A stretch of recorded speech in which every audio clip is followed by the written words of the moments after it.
I'm Daniel. Now I am 45 years old. People see me as a man with a settled life, a family, routines, a past that looks ordinary from the outside, but that was not always my truth. For most of my life, I carried a secret so heavy that even breathing felt like a lie.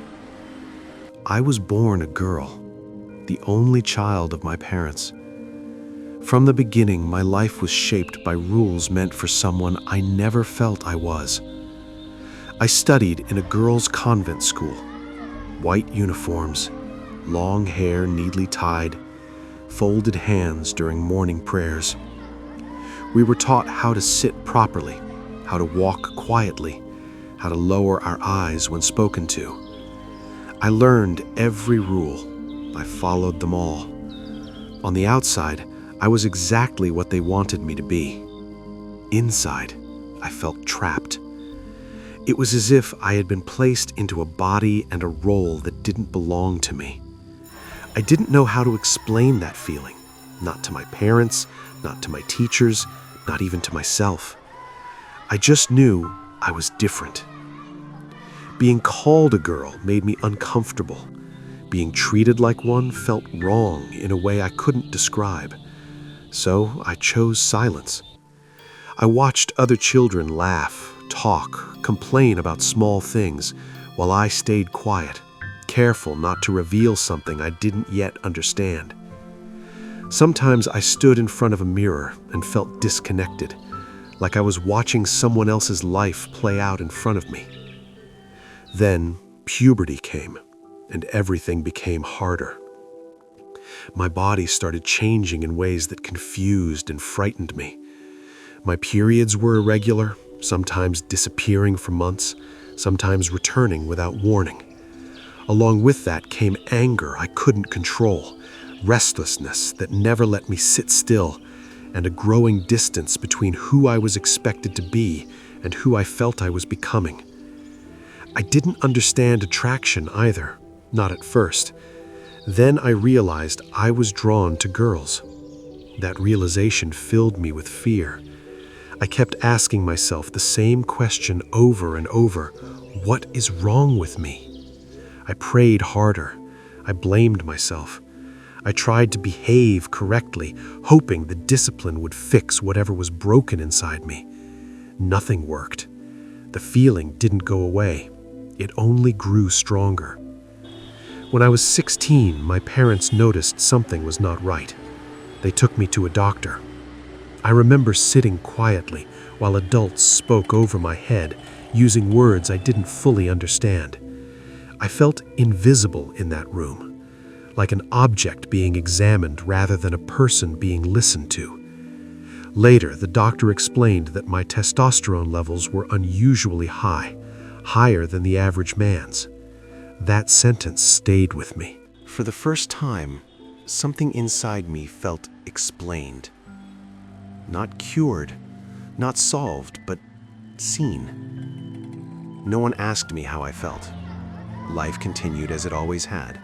School, home, expectations, silence. But something inside me had shifted. By the time I turned 18, I knew one thing clearly. If I stayed, I would disappear. So when I left for higher studies, it didn't feel like freedom yet, but it felt like escape. Distance was the first breath I took as myself. College was the first place where no one knew my past. No one watched how I walked or measured my voice against expectations. I wore what felt comfortable. I spoke when I wanted. For the first time, my silence was a choice, not a rule forced on me. Still, the confusion didn't disappear.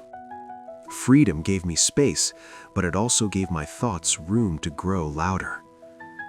That's when I met her. She wasn't extraordinary in the way stories usually describe people. No dramatic entrance, no instant connection. She simply sat beside me one afternoon and asked a question that didn't feel intrusive. Over time, that question turned into conversations.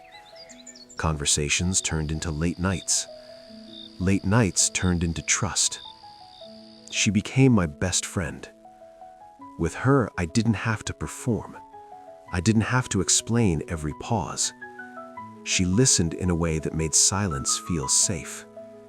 And slowly, without planning it, I began to let the truth surface. One evening, after weeks of carrying the words inside me, I finally spoke. "I don't think I'm a woman," I said quietly. My hands were shaking. "I don't feel like one, and one day, I will be a man." I waited for rejection, for confusion, for distance. Instead, she looked at me and said, "Whatever you become, I'll still be your friend." That sentence changed everything. For the first time, I wasn't alone with my truth. I didn't feel like a mistake. I felt human, seen, accepted. The courage I borrowed from her slowly became my own. But courage with friends is one thing. Courage with family is another. Telling my parents was the hardest thing I have ever done. When I finally said the words that I wanted to live as a man, the house fell silent. Not the calm kind, the heavy kind. Days passed, then weeks. They spoke to me only when necessary. No arguments, no questions, just distance. It hurt more than anger would have. I wondered if I had lost them forever. Then, one night, my phone rang. My mother's voice was shaking. My father had suffered a heart attack. I don't remember how I got to the hospital. I only remember the smell of disinfectant, the harsh lights, the sound of machines. I waited all night outside the room, replaying every moment of my life, every word I hadn't said, every apology I hadn't made. Fear stripped me to my core. By morning, the doctors said he was out of danger. When I finally saw my father, he looked smaller than I remembered. Fragile, human in a way I had never seen before. He held my hand weakly and looked at me for a long time. Then he said, "You can be anything you want." I couldn't breathe. "But one thing can never change," he continued. "You are my child." I broke down. In that moment, years of fear loosened their grip. I didn't know what the future would look like. I didn't know how hard the road ahead would be, but I knew I wasn't walking it alone anymore. For the first time, home didn't feel like a prison. Acceptance didn't change everything overnight. Life didn't suddenly become easy or simple, but it became honest. The years that followed were slow, difficult, and deeply personal. I began the process of becoming who I had always known myself to be. It wasn't about changing my past. It was about finally aligning my body and my life with the truth I had carried inside for so long. Each step forward felt terrifying, and yet strangely calm, as if I was finally walking in the right direction. My parents struggled at first. There were moments of confusion, moments of grief for the child they thought they had lost. But over time, love proved stronger than fear. They learned, they adapted, and, most importantly, they stayed. Through all of it, my best friend never left my side. She was there during my weakest moments, when doubt whispered that I was asking too much of the world. She reminded me, again and again, that choosing myself was not selfish, that survival was not shameful, that becoming was not betrayal. Years passed. I changed. My reflection changed. My name changed. My voice, my posture, my presence, all of it slowly began to feel familiar, like meeting myself for the first time after a long separation. One day, she sat across from me, nervous in a way I had never seen before. She told me she loved me, not as an idea, not as a past version of me, but as the man sitting in front of her. When she asked me to marry her, I didn't hesitate. I said yes, not because my life was finally perfect, but because it was finally real. We built a life together. Quiet mornings, shared responsibilities, laughter over small things. A partnership rooted not in perfection, but in understanding.